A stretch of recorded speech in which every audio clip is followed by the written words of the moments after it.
This next session, Financing Energy Access Initiatives, Mobilizing Finance and Establishing the Right Delivery Mechanisms, will be moderated by Susan McDade. Susan McDade is the Country Action Team Leader in the Sustainable Energy for All initiative. Based in the Global Facilitation Team in Vienna, she works with Dr. Kendi Yamkela and through the partner institutions of SE for All, promoting energy activities in developing countries, aimed at increasing access to energy services, increased use of renewable energy, and enhanced energy efficiency. Without further ado, I'd like to let Ms. McDade take the floor. Thank you very much, and welcome to all of you who are here. I'd like to, first of all, thank the organizers for the opportunity to have this panel and the panelists to be here with us. The topic we're going to look at is financing energy access initiatives, and I'd just like to give a few words to frame and introduce the topic. First of all, there is no universally agreed definition of access. So one of the first questions is access to what, for whom, and how much of what. So certainly in this discussion, we're going to look at more than just access to electricity. The access agenda is at least understood to include access to electricity, access to clean fuels or cooking systems, and for many people, the argument would be that unless motive power or mechanical power is included, that the access agenda isn't truly met. Second, the issue of how much of either clean fuels, clean cooking systems, electricity, etc. There's also no universally agreed definition on this. Under the World Bank leadership, Sustainable Energy for All is working on a multi-tiered definition of access to energy based on the logic that at different thresholds of income, different families or communities, depending on the income level, would require different initial stages of access. And that's to say that access is relative to where you are on the income or development continuum. Third, the issue of access how. Access is sometimes taken as a synonym for grid-connected electricity. In this panel, I think we're going to hear that access to energy, if we're talking about electricity, can include access to energy services from non-grid or decentralized or appliance-based delivery mechanisms.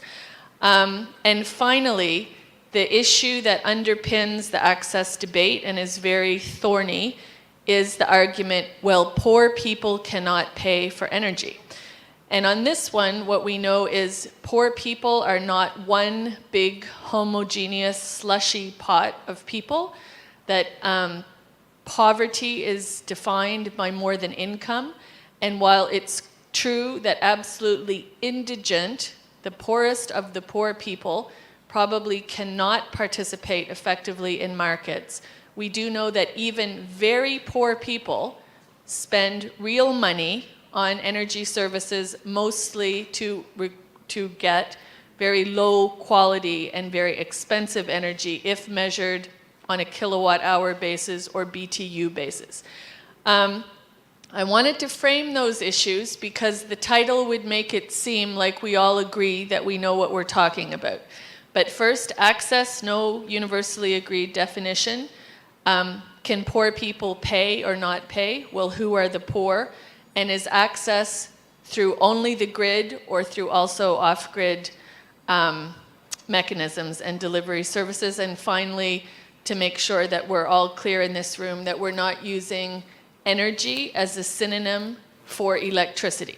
So energy services can also include the range of services that come from non-electricity applications. So having said that, I'd like to be able to introduce the panel. And what I would do is first give the panelists the opportunity to briefly introduce themselves and in very short words say which aspect of the energy access agenda their organization works on, and then I'll come back with a round of questions. We'd like this to be a very interactive session. There's a huge amount of experience on this panel from large-scale investment financing to consumer financing to business-based models that bill directly to consumers. So the objective of the conference organizers, and IRENA in particular, is to make sure this could be as interactive as possible. So let me start with my colleague from the European Bank. Susan. I'd like first of all thank the organizers of this conference. It's a great opportunity for all of us, for all stakeholders, to discuss this very important issue. My name is Chingiz Orucov. I'm coming from Islamic Development Bank. We're based in Jeddah, Saudi Arabia. We established in 1975, so we're approaching our 40th year anniversary actually. Energy has been a key sector in our portfolio for many years. Even now, it's making about 25–30% of all IDB financing projects. In terms of access to energy, I'm pleased to announce that we, just 2 weeks ago from now, we established a new program, which we call Renewable Energy for the Poverty Reduction. We did it in Dakar, and it is attended by 100 participants and supported by 20 institutions.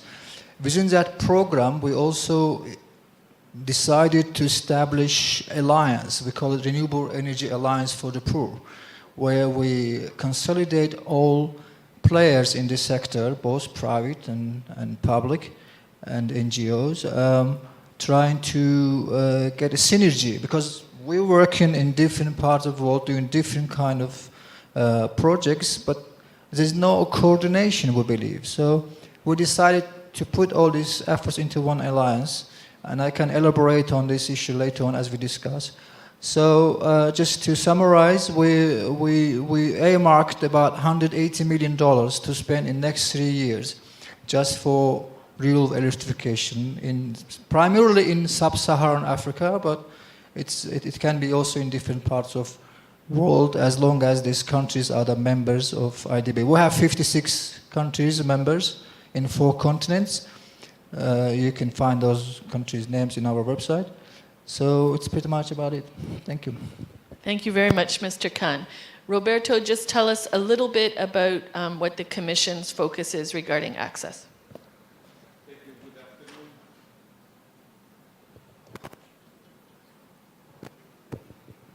afternoon. Thank you very much. Good afternoon. It's a pleasure to be here in such a competent panel. The European Union is the biggest donor in the world, and since 4 years we are concentrating more as European Commission on energy. Energy is a catalyst of many other sectors. I don't need to elaborate to you on this. What we are doing is we are setting goals and we are putting resources to these goals. The goals are likely are converging with the sustainable energy for all goals. We have our own targets, and we put 3 billion euro of grants worldwide to do this. We do hope to leverage at least 25 billion euros more. You can do the translation in US dollars by 1.33. And this is quite a massive contribution, which is making energy one of the biggest sectors in European Commission cooperation. We will answer the questions as they come, all these questions that you asked, Susan. In the presentation, I am Director at the European Commission for Sustainable Growth and Development. Indeed, a very daunting task. And sustainable energy is at the very, very center of my mandate. Thank you. Thank you very much, Roberto. Now, Sarah, tell us a little bit about Selco India and the number of clients that you have, so people will understand how big Selco is. Sure. So my name is Sarah from Selco. We are an energy enterprise based in Bangalore, in Karnataka, which is in southern India. We primarily provide decentralized energy solutions for underserved communities. We are mostly in the last mile delivery, if I were to look at the chain of solutions that we provide to people. It's mostly standalone systems, but it's solar that we've mostly dealt with, lighting. But as Susan mentioned, it's also other end-use applications. So we are also involved in powering up sewing machines, water pumps, silk reeling machines, depending on what the end user wants. We have now been here for about 20 years. We started in the early 90s.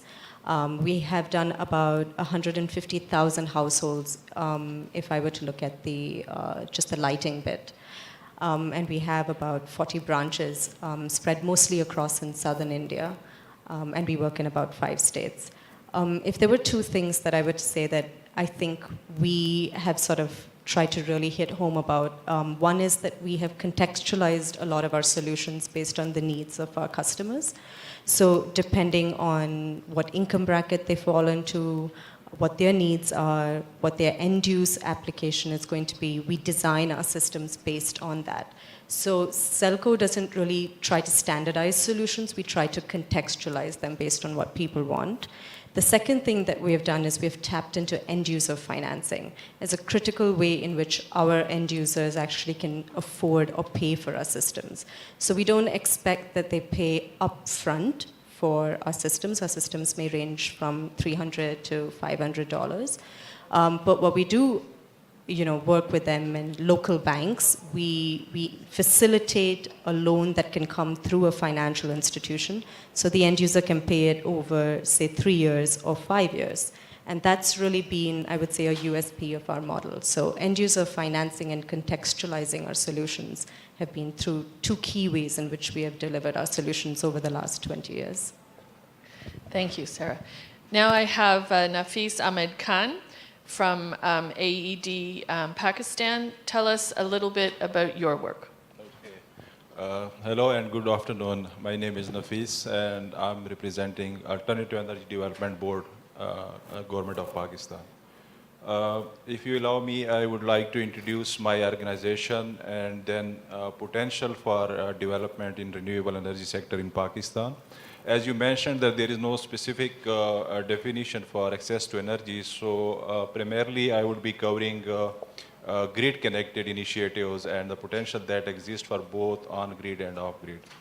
Alternative Energy Development Board is one window facility. It's a public sector organization and dedicated for promotion and development of all kind of renewable energy resources. It's acting as one window facility. It promotes and develops projects to private sector. And then I would like to give you a brief about the policy, renewable energy policy that government has issued. I would say it's a investor-friendly policy. We have very elaborated criteria, or we say incentives for investment in renewable energy sector. Like there is a guaranteed purchase of electricity that could be generated from renewable energy. And then we have guaranteed return on investment that is 17 to 18%. Then grid provision is responsibility of the power purchaser. That's again the government entity. And then there are no duties. So these are the salient features of renewable energy policy. And then earlier there was a very unique incentive that was offered. I think there's nowhere else in world. That is the wind risk. Because we had no authentic wind or bankable wind data, so what we did that we introduced this wind risk. So we had a benchmark for certain months, and then if there is no wind in those months, so government is obliged to pay to the investors. So that helped us to trigger the market. So that's a wind, and then we have a very lucrative tariff, I would say, that is 13.52 cents per kilowatt hour for wind, and 17.1 cents, that's FIT, feed-in tariff for solar projects. Again, we have tremendous potential for all the resources. We have a potential of 50,000 megawatt in our coastal areas for wind. And then we have tremendous potential. We say we have more than 300 sunny days. So there is tremendous potential. For hydro, we again have more than 50,000. So there is tremendous potential in almost all the resources, even the geothermal.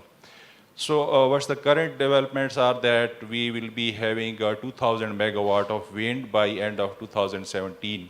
And we have 800 megawatt of projects at different stages for solar. Again, we are able to, because we have big sugar industry, so we have more than 85 sugar mills, and we are generating around 34 megawatt from residue of sugar cane. So there is a tremendous potential. As long as access to energy, or if we talk about off-grid, we have done a couple of projects, and in fact, irrigation is a big sector. We are an agricultural country, and we have around 1.2 million water pumps that are used for irrigation. So, and we have converted, I think, 600 to 700 pumps on solar. So there is again a huge market for these solar pumps in sugar industry. Again, we have, I think, 67% of population has access to energy. And out of this 67%, 93% are living in urban areas. So we can say we have again market of 64 million for off-grid developments, for off-grid projects. So that's the brief introduction. As we go further, we will discuss all these initiatives. Thank you very much, Mr. Khan. I'd like to introduce Mr. Keosela, who is the Executive Director for the Rural Electrification Fund in Cambodia. Just very briefly tell us how the Rural Electrification Fund is set up, and then I'm going to pose some specific questions about elements of the financing challenge that your institutions face. Okay, thank you. First of all, I would like to thank to the organizer that provide me the great opportunity to sit here. And I'm Leung Kasila, Director of Rural Electrification Fund of Electricity Cambodia, the EDC. EDC is a state-owned company responsible for transmit, distribute, and generate electricity throughout the Kingdom of Cambodia. And I will share my experience and what I'm doing in Cambodia in facilitate the private electric supplier in access fund for their expansion of distribution, or we can say supply the infrastructure in order to supply electricity to reach in the rural area. And also would like to share how can Cambodia help our rural people to access electricity from renewable energy technology. Thank you. Thank you. Now, some of you have been in other sessions. You've heard some elements of financing, but I want to frame this one a little bit and then give the panelists specific opportunities to respond to specific questions. If we were in a room full of financiers from the capital markets, they will say, the world is floating in money. Capital cannot find good projects to invest in. There is no shortage of money. Money is not the problem. And I sit in meetings all the time and hear exactly these words. If I go to a project developer who is trying to work in many of our countries in Asia, and some of you are in the room, you will tell me, I cannot get money for my project. The money that's there is very hard for me to get to. The rules to write the proposals, the conditions that the lender puts are very hard for me, and I'm a small company and I cannot get to this money.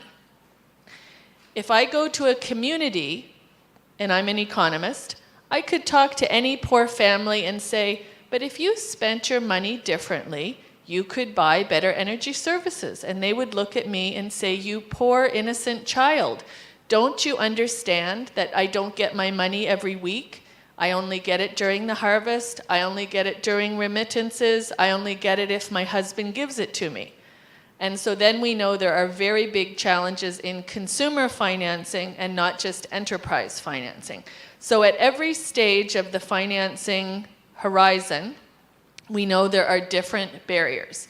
So since our panelists come from very different organizations, I'd like to pose the question, what is the key financing barrier that you face at your level. So if I start with the Islamic Development Bank, which is a very large bank and has very large amounts of money that it can disperse, what are the challenges in moving the money that you have to investable projects? Just sort of in a headlines level.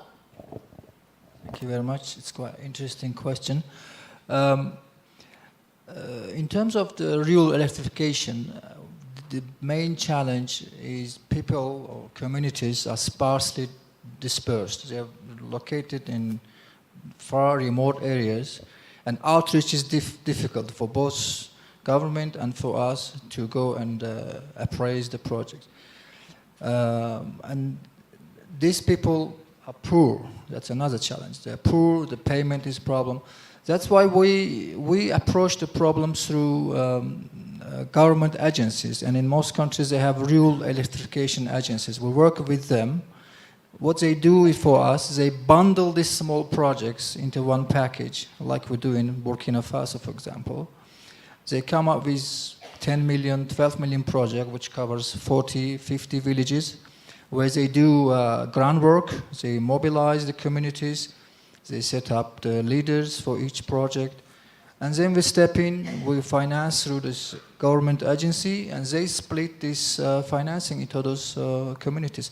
I think that's one of the few options we have now to work through for this program. And in this case, the risk is mitigated by the local government. They do establish these communities, and communities also will be trained through our programs, through our interventions. There will be training component where we will be also training communities to operate assets. So I think that's one of the formats we should support in future as well. Okay, you raised a very key question, which is risk. So now I want to go to Roberto Rodolfi about risk. In the conversation that goes, money is not the problem, there's lots of money. Part of that conversation is, there's lots of money, but there's not lots of risk instruments, so the money can get to where it goes. Tell us a little bit about the risk instruments that your organization has developed in order to overcome some of those barriers. Thank you, Suzanne. Indeed, we have to hedge risks, and there are actors that can hedge the risks. You make reference to consumer finance problematic, which I will call social community dynamics. Let's try to find solutions to problems today. There are NGOs in the room. Can I see if there are civic society organizations? Thank you. Can I see if there are project promoters in the room? Investors ready to invest? Can I see if there are donors in the room? Banks in the room? I think we can only fail out of this room, Susan, because we have what it takes to be successful. We believe access, as my friend from the Islamic Development Bank said, is difficult because it's dispersed. Access to finance to poor people is difficult because poor people, they don't have a sustainable modern source of money. So we have to hedge the risk. Project promoters, they have a risk in moving from, I don't know, Philippines to Africa, or from Austria, or from United States to an African country. But there are civic society organizations working in those communities where we can bring investors and project promoters to develop projects. And that partnership can hedge a lot of risks. Let's close your eyes, please. Imagine a village in a remote place in Africa with no grid, no electrification. Imagine a small hospital there and an NGO, religious or not, running that hospital for the last 20 years. They are friends of the community. They know the community. The community, they know them. They are the best partner for you guys, for you project promoters, to electrify that village, that area, with the help of donors, facing a little bit of advance money, but also helping with the governments for the regulatory environment to work, to have the license, to have all the permits that are required to make it smooth. And I think if we look at this kind of recipe, partnership between who knows the community and can harness these problems with poverty or different access to finance, who knows the technical issues, the distribution issues of a mini grid, who knows how the government works in the country, and we put these forces together in a very practical way, we can find solutions. I'm ready to elaborate more, but I would like to be challenged by you guys on what I just said now. Okay. I want to challenge Sarah now to tell us about Selco. And I realize we're sitting here in Asia. Consumer financing, consumer credit is not a new thing in Asia. Bangladesh has a very long experience on this. India, across the country, has ample experience. But as SE for All, when we look at how to get to community-based solutions in some parts of Africa and other parts of the world, the experience of Asia is really a wealth to try and share with other countries. So to the people that say to you, the poor cannot pay for energy services, what are the forms that you have used as Selco so that your customers can pay for energy services? Because I know they do.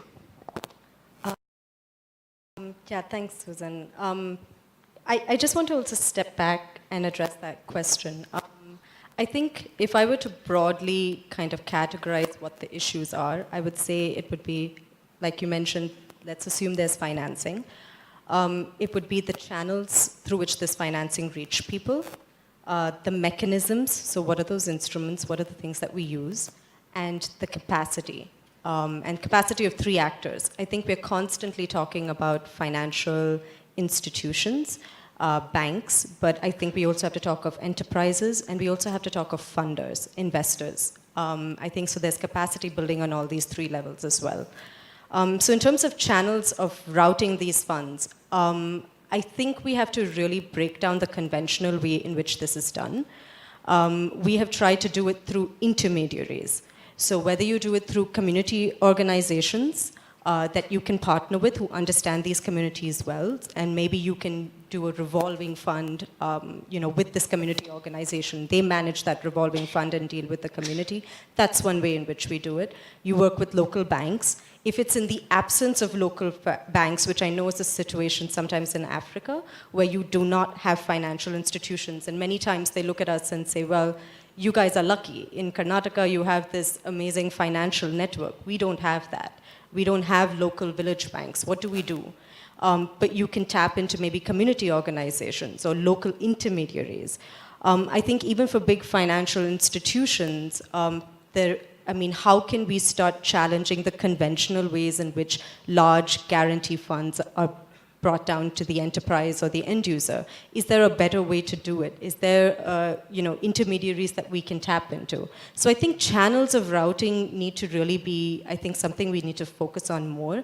And related to that is also the approval mechanisms, the due diligences. Sometimes for $5,000, $50,000, $100,000, you're going through the same due diligence process. I mean, it can take you anywhere from 3 months to sometimes 1 year, 2 years. I mean, and it's so unfair. So I think the way in which some of these cumbersome processes happen, I think that needs to be challenged in many ways. And then, of course, mechanisms, simple things, collateral-free loans, risk guarantees that we can use, interest subsidies. In 2003, UNEP worked with Syndicate Bank and Canara Bank, which were two national banks in India, to come up with an interest subsidy. So basically, there was a pre-approval of suppliers or enterprises like us by the banks. They did some vetting and they said, okay, these are the approved suppliers. And they provided end-user financing, but with an interest subsidy of 5%. They did about 18,000 households, I think, in about 2 years. And it was a huge impetus to the way end-user financing took off in Karnataka. UNEP, such a big organization, Climate Financing Fund, and they tapped into 2 banks. So they tapped really local, and it was able to reach out to a lot of people. So I think we have to really ask ourselves, I mean, there are these simple instruments that we have used. Even if you look at CSR funds, flexible funds, I mean, you can use these kind of flexible funding to tap into very simple mechanisms in which you can make affordability higher for end users as well as for enterprises. We deal with entrepreneurs who want working capital for $5,000, say. You go to a bank, they're very risk averse to provide a collateral-free loan. On paper, it may be collateral-free, but in reality, it isn't. What do you do in such situations? It's very, very difficult to get them this money. And so we've tapped into community organizations, set up revolving funds through some kind of flexible money. So I think, what I'm really challenging here is how do we start just simplifying a lot of these mechanisms? Yes, money is available, but by the time it reaches the people it's supposed to reach, it just takes too long. And then I think the third point, which I know we touch upon a lot, capacity building. I'd just like to say that I think yes, financial institutions, many times, especially at the local level, bankers may not be ready to finance systems. There may be, some hesitation. They may not be, very, very keen on taking too much of risk. And I think we have spent a lot of time, especially in our end-user financing, in trying to convince bankers otherwise. And I think we've been fairly successful at that. At the same time, I would tell enterprises or entrepreneurs, they have to be also prepared, or also their capacity to take up some of these projects also needs to be improved. Yes, you have organizations like Selco, but you also have enterprises or entrepreneurs who are not Excel file savvy. So how do you prepare them also to take on these kind of loans and things like this? And then lastly, investors. I think we have to really think about the terms of engagement that we talk about here. On whose terms do we talk about scale and how big projects need to be? I think on some level, we also need to engage that conversation and start talking about what the realities are on the field.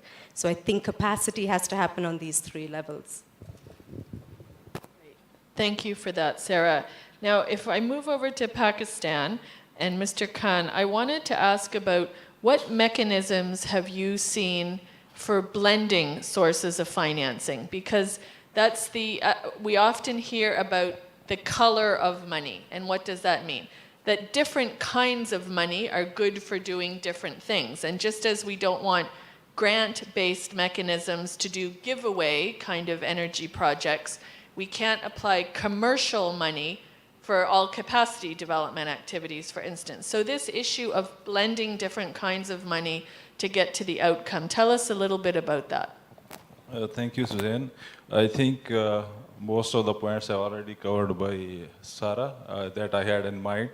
But anyway, in our case, because our problem is access to energy, and we have a current deficit of, let's say, 3,000 to 4,000 megawatt. So primarily, we are focused on grid-connected projects. But on the other hand, we are also looking at the prospects of developing off-grid market. And most of the cases, we had money from, let's say, donors, development agencies that carried out different projects.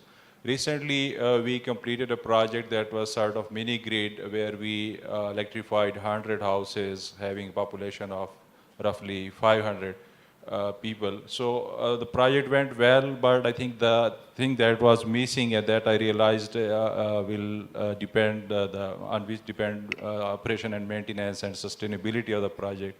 That is a proper mechanism, like Sarah mentioned that maybe we need to devise a revolving fund through community-based organization that can help to make this project sustainable.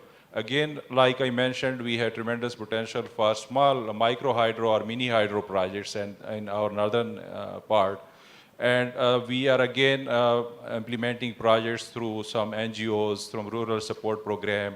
And but another thing again in hydro project is that we need to couple it with some productive use, because you give them the project and they don't have the proper mechanism. So it's finished, nowhere, because they don't have later on funding or money for proper operation and maintenance.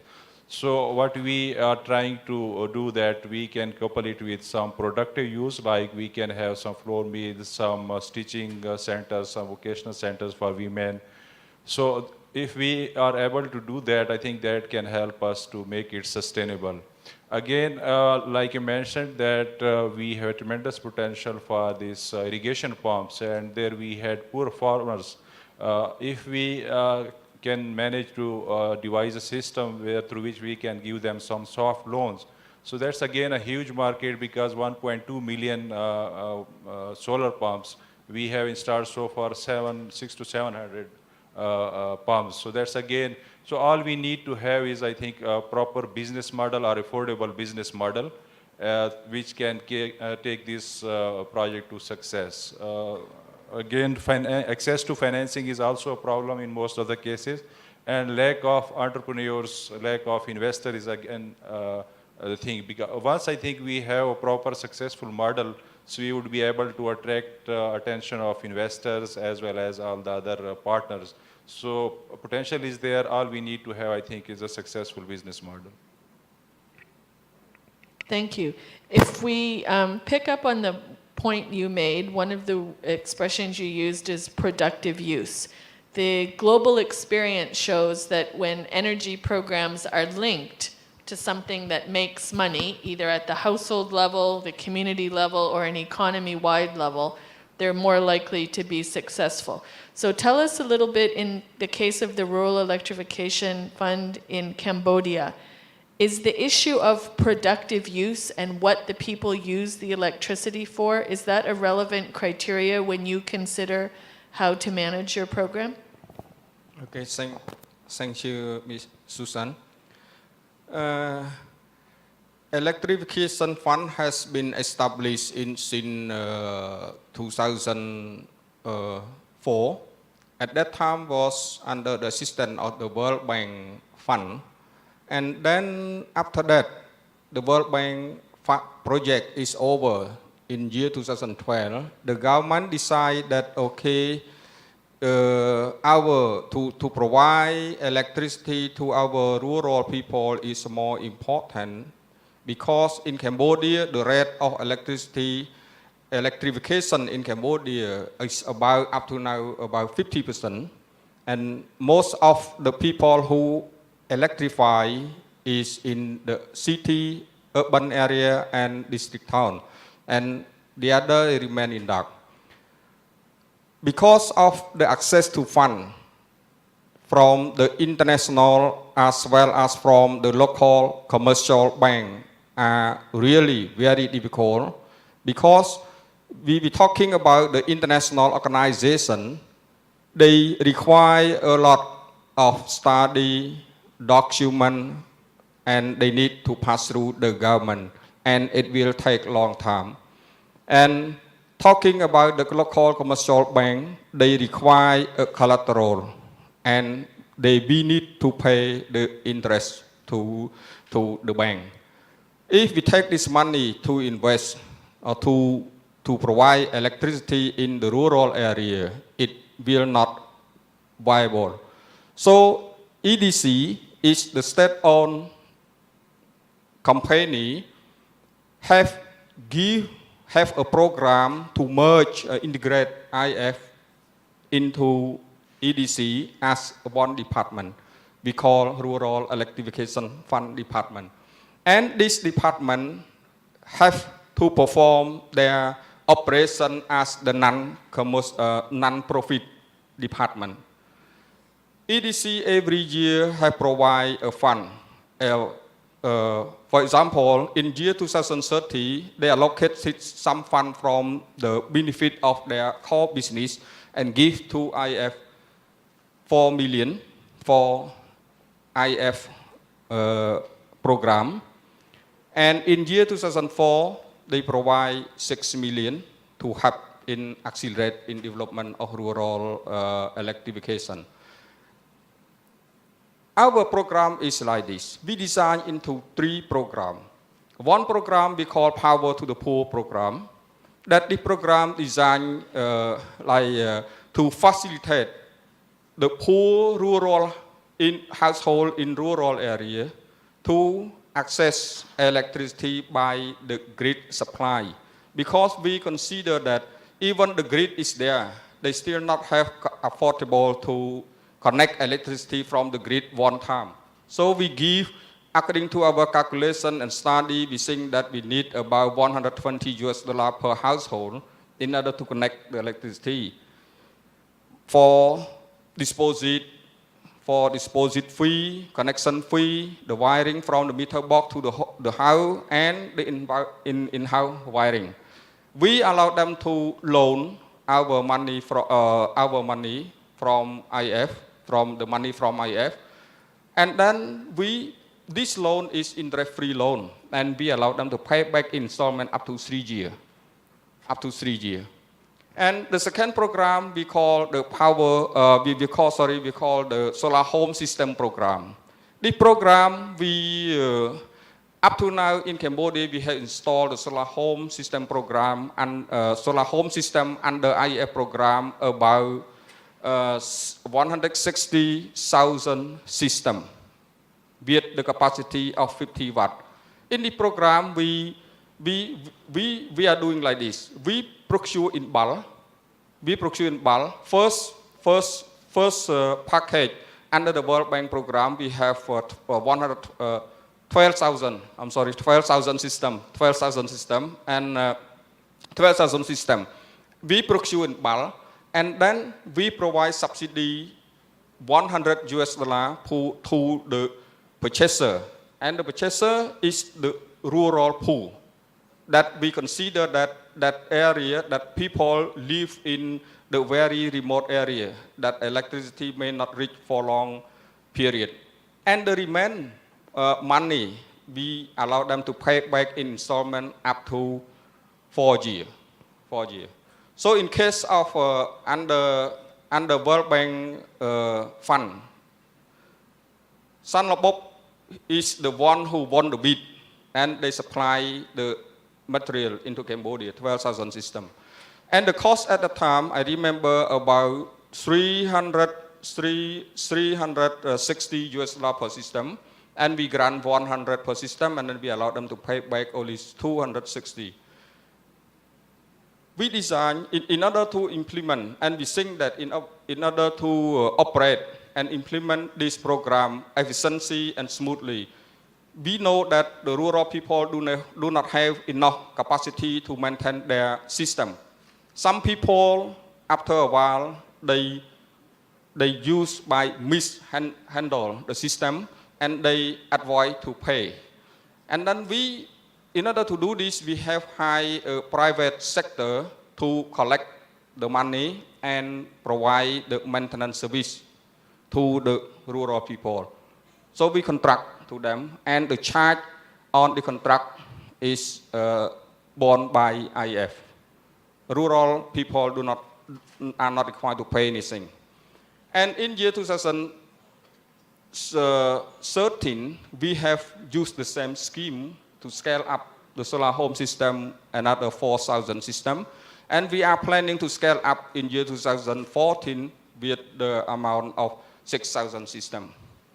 And the third program we call the program for providing fund assistance for development of the electricity infrastructure in rural area. I would like to inform you that in Cambodia now, the electricity supply in Cambodia, there are about 400 licensees in Cambodia.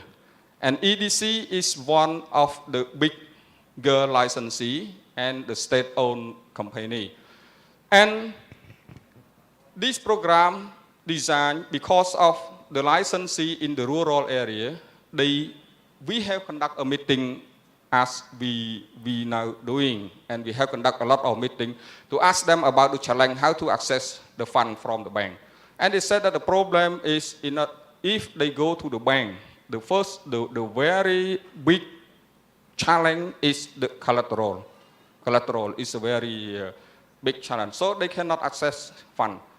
EDC have designed this program, and okay, we allocate some fund and we give fund to the licensee to expand their network by use the simple mechanism. We just ask them to submit the development planning, where you are going to develop, to supply how many villages, something like that, and we approve. One project, we can provide up to 150,000 per project. And if the licensee complete that implementation, the licensee can apply for the new projects, We do this because we want the licensee to expand their network in the authorized license area. And we believe that when they do like this, the more rural people can access electricity from the grid, especially from the grid, because we think that the electricity price would cheaper compared to the renewable energy and reliable like this. So that's what we are doing now, and the program, and we allow them. I just almost forgot to complete. We allow them to pay back up to 5 years as well, without interest, free interest as well. So now the program go running smoothly. And one donor, international donor, just come and just let me know that they are interested with the program. They are going to grant to IF almost about 3 million euro for 5 years from the year 2014, for 13 up. Thank you. What we are doing now in Cambodia. Great. I'd like to be able to open it up to the audience a little bit, but I want to challenge you in some of the questions you ask. We could spend 5 hours and focus on all the barriers, everything that makes this impossible.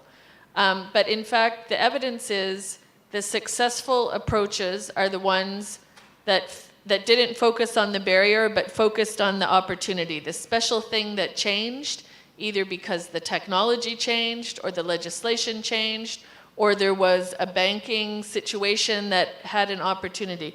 So I'd like to, any of you who have questions, we have some mics here in the center. We have a lady at the back with a roving mic. And I want the conversation and the expertise here to try and focus on what are the opportunities and what's changing, so that we don't have the 5-hour and 20-year-old discussion about all the impossibilities. So here we have a gentleman with the mic. Hi, my name is Alex Dukas. I'm with the World Resources Institute. And this was a question primarily for Roberto and for Chingiz. Speaking of opportunities, thank you for that segue. Sarah talked about sort of some of the delivery mechanisms for finance to support rural electrification and off-grid and mini-grid activities. And I'm just wondering, she mentioned the UNEP India Solar Loan Program, which sort of empowered some local banks to deliver that finance to the end users. And there's a lot of sort of knock-on benefits of that, and I think Selco has been a great example of how that model has worked and been successful and is scaling up. And I wondered if you had any plans, or if you had even in other sectors, but if you had any plans or programs active in the energy access space to try and engage local financial institutions and really build their capacity and familiarize them with the sector as a means to program some public funds to sort of, whether in interest subsidies or otherwise, to support the sector. Thank you very much. We believe that most of the resources, financial resources in the future, should come from local financial institutions for the sector. This $45 billion mentioned required for addressing the needs will not come from IFIs. We don't have that much money. So we have to think about conduits, the ways of channeling the local capital or commercial capital into the sector. I think it will take some time. We as a bank, we're interested to support local financial institutions. As a matter of fact, we do in Turkey. We provide a line of financing for local, but still state-owned bank in Turkey, which will also in turn provide small-scale loans for energy efficiency in the country. So the same approach we can apply in least developed countries, but that requires time to build the capacity of local banks. to build credibility of the local banks. But I think that's the way to go forward, because we don't have that much money. As I mentioned, we have to develop local capacity of financing. And in the previous session, it was mentioned, I supported ideas that this subsector, the off-grid renewable energy, is not mature. So we, as a public financing sector, we have to develop these models, taking the risk with governments, and to develop a model which in future can be applied by private sector and commercial finances. Thank you. Okay. Let's see if we have any more. We have a gentleman over here on the side. Thank you. To the panelists, my name is Jalel Sager. I'm a developer of mini-grid projects. My company is called New Sun Road. We're from California. We work in Vietnam and Uganda. I have a question about capital markets.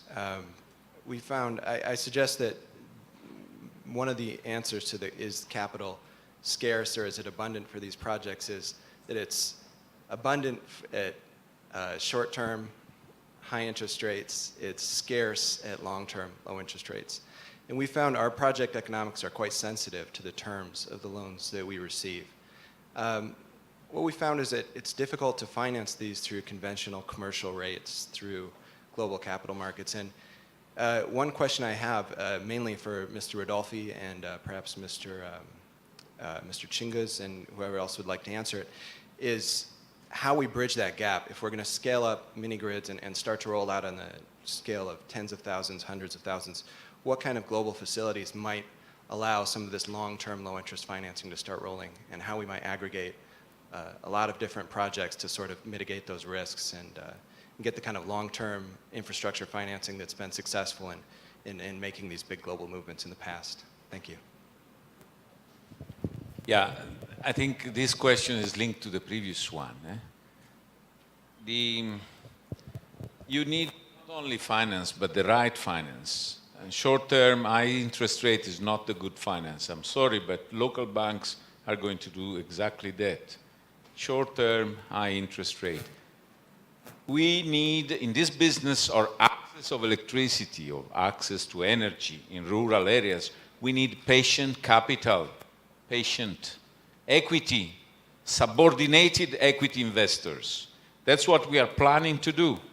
As European Commission, we are planning to do, and we are asking Sustainable Energy for All to convene other partners so that we can mobilize a massive worldwide facility, and I ask now here the banks to come also, to provide subordinated equity finance to this kind of projects. That is the finance, because the risk you can't cover if you don't have the finance. So then we will ask ourselves how minimize the risk on that ventures. But first of all, we have to find the right kind of finance, which we have studied and studied all over again. It is equity, better if subordinated equity finance. Now, that desperately need a local partner. You mentioned Uganda. I've been ambassador to Uganda. If you are a private investor in California and you don't know the place, you are going to fail miserably. You need the knowledge of the place. So we will make compulsory local partnership so that we empower all these instances at local level which are able to hedge risks, to know the community, security. You do a solar installation in a big village with cables for a mini-grid, how will cost you the security of protecting these assets? If you are linked with a community in that place which is loved and known by the community, your security cost goes down. So we are eliminating or reducing risk and so forth. Let's look at the finance, patient capital finance. We will ask you developers to go and look for your own financing, about 60, 70%. We will provide our 30% of equity finance, and then you team up with somebody on the spot. We will also help as political partners, let's say, help you to get all the right regulatory licensing and permitting, because that's important. Many of you will say, if I have 10 solid years of guarantee exclusivity operation, I don't need any contribution, because the business itself is good, provided that we put in place mechanisms as you explained before. So I think the model, we are getting right, we are getting to it. We need just to team up, and I appeal to all IFIs and all other donors through the offices of the Sustainable Energy for All to team up so that this facility can be big and can really deliver, because we need thousands of these actions. And really clustering them in group is not that easy either for big banks to take that in a cluster. So I think we do have an answer.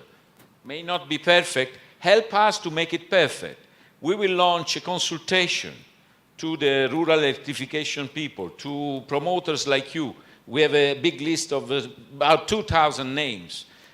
Please add your name to that list to the Sustainable Energy for All initiative. We will ask you, okay, this is the concept, the business model on which we want to work. Do you think it's okay? When we get stabilized that business model, then we will publish the call for proposals, open to everybody, as I said. I want to clarify that the list that Roberto is talking about is the United Nations Foundation, which is one of the partners of Sustainable Energy for All, manages something called the Energy Practitioners Network. They're mostly small-scale enterprises, NGOs, and community-based organizations that do decentralized, off-grid, and mini-grid applications. And this is one source of information about what's going on in SE for All, new financing mechanisms as they come up, but also a way to share experiences horizontally between enterprises and other practitioners. Because what we find is you might be facing particular challenges in Uganda and Vietnam, but there's a practitioner just like you that's facing exactly the same challenges in Malawi and Bolivia, for instance. So this practitioners network is one way for enterprises to communicate horizontally. Let's see if we can take a question from this side of the room, and if not, okay. Here right at the back near the lady, yeah. Hello, my name is Manu, I'm from Nepal. So far we've been hearing about bank financing, but has there been a successful partnership between insurance company, bank, and the projects? That's the question to probably all of you, I don't know. Has there been a successful example of a partnership between insurance company, bank, and investment finance? Members of the panel, insurance companies. This is a little bit the sort of, I don't know what the right analogy is, the golden apple or something that's being chased. Pension funds, sovereign wealth funds, and this kind of capital that's in the market. What I can say is that under the leadership of the World Bank, there's an energy financing committee that's looking at what they call the aggregation function, how to pull some of this money in out of the capital market. The people on that committee, what they will say, what they do say, is that there is an inadequate flow of deals to be able to prime the machine. Ma'am, my question was more towards protecting the system from natural calamities and all those things. Okay. My question was more towards protecting these systems which have been financed through bank finance against natural calamities and accidents and all those things. Not in terms of investment risk financing. Yeah. Yeah. I don't know if we have anybody from AFI or OPIC in the room. No, probably not. That one, I don't think we have the expertise here to answer that question, but the US government has one kind of investment financing for insurance, risk financing, and on the African continent, there's also one that has typically done other sorts of infrastructure. In the case of AFI in Africa, they're relatively unfamiliar with this scale of project. They're in discussion with us. They want to learn about it, but typically it's not the type of infrastructure that, that they have guaranteed. Okay, we had one question right over here.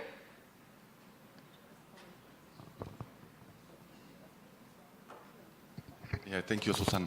Actually, I would like to refer to what you mentioned at the beginning. Is the money is money probably there. The problem is make them accessible to the developer, to the site in terms of sites, in particular in terms of sites. And I would like to ask Chingiz, you mentioned, I mean, the example in Burkina Faso, where you are using this aggregation model. We know that aggregation has not been successful in several times. So if you can tell us a bit more about this, in this case, if in this case the model of aggregation for you has been successful, if you can give us some insights, if there are some replication potential, that would be great. Very much. In Burkina Faso, first of all, the Rural Electrification Agency we found is technically very capable. There's very good capacity in the agency, and they play a key role in this model. And they established cooperatives in each community. Basically, the group of people, and in some places they have all this mini grid all in place, run on the diesel. So what we're trying to do now, replace it with solar or provide back, solar hybridization. We're trying to do. So it's proven by history that it works this way with cooperatives because they already operate in diesel-based microgrids or mini grids. And the capacity of people have been developed by interventions by both governments and by NGOs. They're trained on operate these facilities. And they're good on collecting payments. They do the collection of payment. And also the support is from the government comes on subsidized fuel for the diesel. Diesel fuel for those facilities, for the mini grids, is subsidized by government. So I think this model can be replicated provided that there's a good, strong rural electrification agency in the country and a good training component is in place for building capacity of these cooperatives. I think provided these two conditions, it can be replicated in other places. We find it so far a successful model. At the front, in the beige suit, we have a gentleman.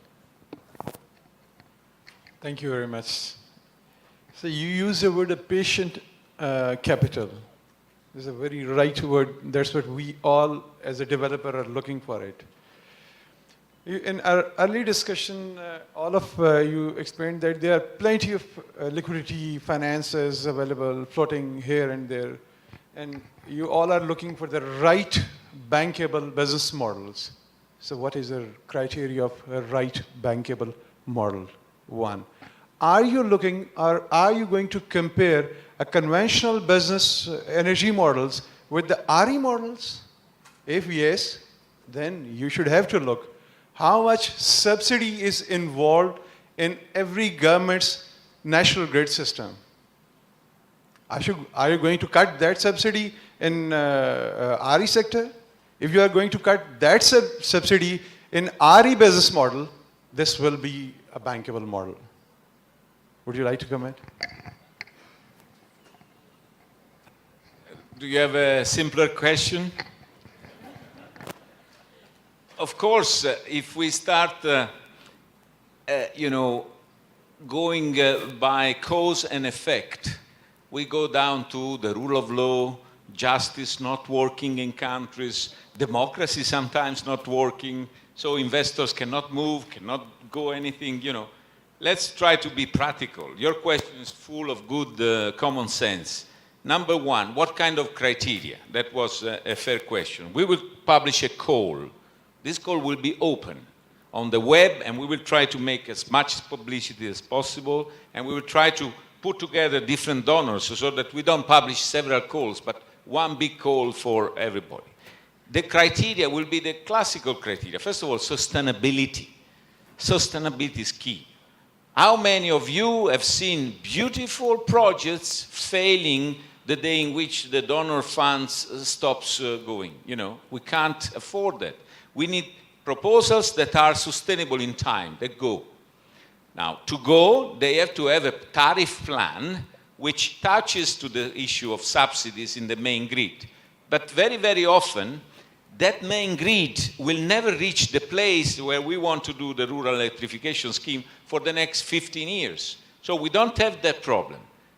To compensate, we will say that we will make sure that there is an agreement by which the investor is protected for a certain time. So if the grid reaches there in 2 years and the investor has not yet recuperated the investment, there must be a clause so that he can continue to operate, maybe selling to the main grid to an agreed price, because otherwise the business model will not work. So sustainability is also inside that. But then we will look at value for money. I don't hide to you that as donors, we shall use our scarce ODA in a very wise manner. So we will say to you, if you come to us asking for this subordinated equity shareholding of 20%, and he comes to us asking for 50% at parity of every other condition, we will give the money to you, because for less money, you electrify the same or vice versa. So then the relevancy of the proposal, the issue of the access to the poorest, how are you coping with that?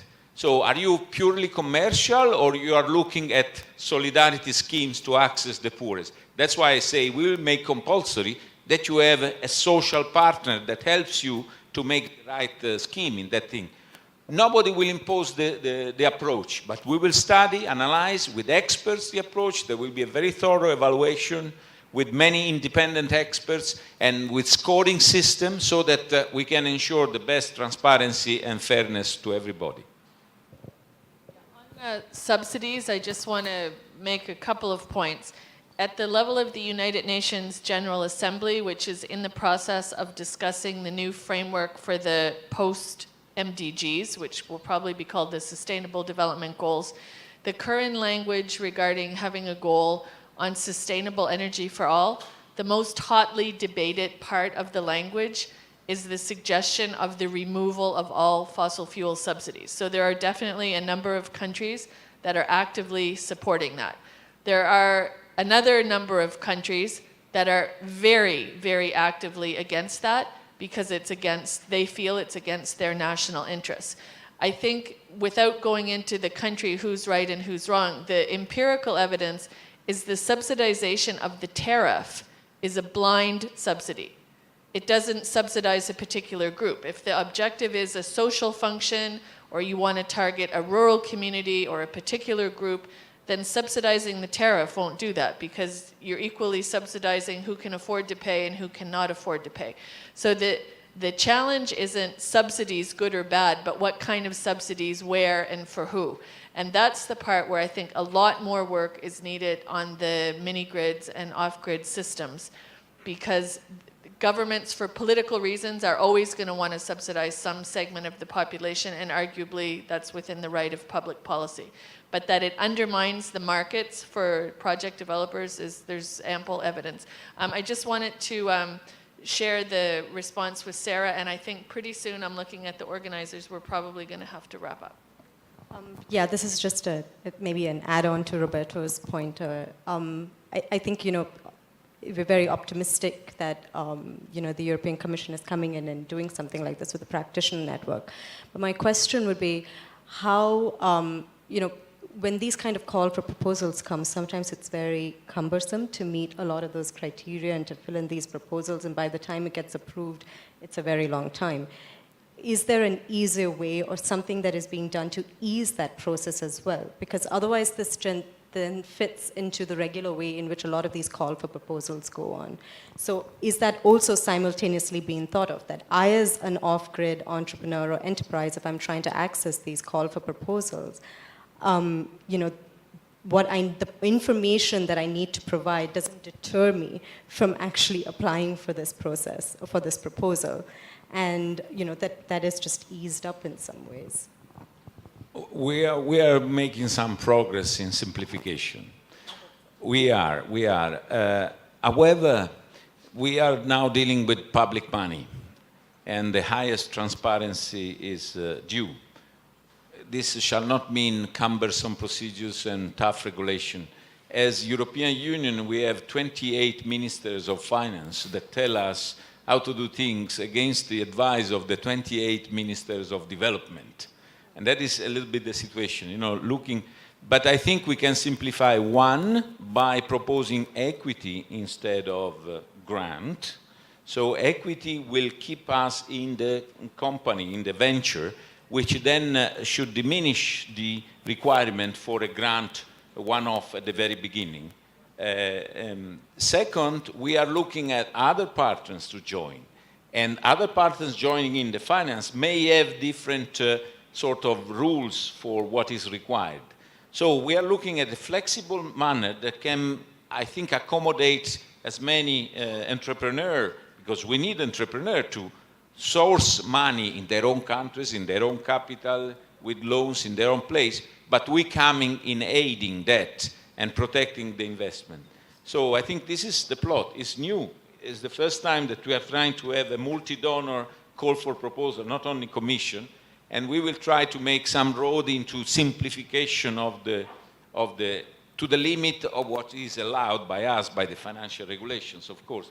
But I think there is a scope to simplify further. Thank you for the question. I wanted to try and move to close this session pretty soon. Oh, sorry, I see we have a colleague at the back. Yes, right there. Thank you very much. I don't think I've found the answer to the earlier question you raised, Susan, where you mentioned financial constraints come in different shapes, and depending on who you are talking to. If you talk to the consumer, the constraints are different. If you talk to the investor, the constraints are different. And when you talk to the donors too, the constraints are different. So far, what I've heard here so far is about the donors and the investors. I would like to just ask, is there any experience from the rural consumers in this room, whether they are comfortable with the proposals that are made so far, as to how to shift the grounds and come to a convergence where a solution will be acceptable to everybody? So I just want to ask, is there any experience in the room from the perspective of the rural consumer, whether the solutions are profiled here are quite convenient for them, whether they can make some inputs to make it workable? Thank you. The question is if we have experience in the room from the perspective of rural consumers in terms of financing schemes and enabling the ability to pay. If I understood, that was your question. Is that right, sir? Yeah. I know Selco India, who has many, many rural consumers, effectively does this through a combination of guarantees and consumer finance. But maybe you'd like to give an answer to that. I think, can you hear me? I think that is definitely something that we deal with on a daily basis because our model involves, our systems are purchased by the end user through financing. So it's not a cash payment. They do this through, we facilitate a way in which they're able to pay for that system. So we have tapped into financial institutions where possible. And when I'm talking about financial institutions, I'm talking about village level banks that are there in our network. We've worked with them. So basically we facilitate that. So we don't get into financing. We basically connect the end user to the bank. And then, the bank, depending on what their occupation is, their ability to pay, usually the loan is between 3 to 5 years, and the EMI is decided along with the customer and the banker. But it's not always the case that the terms under which the bank offers the customer will be able to pay for the loan. So for instance, in many cases, there's a 25% down payment that the bank asks for. And in that case, what we do is we, through some flexible funding or soft funding, we put down that down payment for the end user to avail the loan. So that's one of the strategies that we've done. In some cases, if we have a small entrepreneur who wants to, for instance, buy 20 or 30 of our systems and sell it himself to his village or rent the systems in his village, and he's trying to get a loan from the bank, and the bank says, no, I'm not willing to finance you, you have no credit history, I don't know anything about you, we then again use some flexible funding to put maybe a risk guarantee in the bank. And then we work with the bank and say, okay, you do it for this particular entrepreneur this one time. And then the next entrepreneur that comes or the next person that comes, maybe we can either reduce that risk guarantee or completely take it off. So this is the way we've been trying to do. We've tried to identify what that barrier has been for the bank to finance the end user and use our funding to target that particular barrier, rather than trying to reduce the cost of the system or so that it's easier for them to do a cash sale. So this is in the event of a financial institution, but I know that there are cases in many parts of the world where there isn't a financial institution. But what we try to do is then tap into other forms of traditional financing. Because I think something we shouldn't forget is banks are a fairly recent phenomenon. There have been ways in which people are financing, meeting their own needs locally. And I think if we tap into those models as well, you will find that there could be, groups of women who are lending, joint liability groups, traditional, financing groups that are going on in certain communities. You tap into that, and that's another way in which we have tried to extend financing to customers.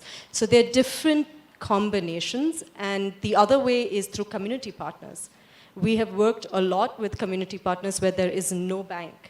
So there are ways, and then once that reaches a certain, so you go from proof of concept, and then you're now at replication with this community partner, then you can go to a bank and say, look, we've worked with this community, this has been the repayment rate, this is the way we've done it, and then try to transfer that process. So these have been some of the different ways we've addressed it. I don't see him in the room, but somewhere floating here is Dipal Barua from Bangladesh, from something called Grameen Shakti. In Bangladesh, the combination of consumer financing and low-level energy services, community energy services, is a very interesting example. So our friend back there, if we can find Dipal Barua, that's one of the people you need to talk to. He has very practical experience, and the country of Bangladesh has very extensive experience on consumer finance. I also want to quickly add that for those kind of mechanisms to work, you need soft funding, or you need some kind of flexible financing to be able to do it. And I think that's also another challenge here. I think a lot of money that comes in, there is no recognition that those kind of mechanisms need kind of soft funding. So I think that conversation also needs to happen as to how do you actually start pushing these kind of mechanisms forward with some sort of soft financing. Okay, well, we started late, and in order to try and get the agenda back rolling a little bit more on time, I'm going to close this panel and thank very much the panelists from across the region and from the international banks, both the Islamic Bank, the European Commission, to thank you for being present. I know we touched a lot of issues, but if you take away just a couple of key messages. First, the financing depends on financing for what and at what scale. It's different to finance an on-grid power plant, whether renewable or conventional, versus an off-grid system versus the appliances that consumers use for their energy services. Second, financing is also the different colors of financing that I mentioned. It's different, the startup capital, the patient capital, the recapitalization, and then the finance that you need on the consumer side. And to the last issue is the issue of risk guarantees and insurance mechanisms to protect the financing when you get it. This is also a very major challenge. And I hope that the discussion that we had today helped cover some of that terrain to break it down into manageable pieces and to not make it more complicated, but make it more understandable. Thank you very much.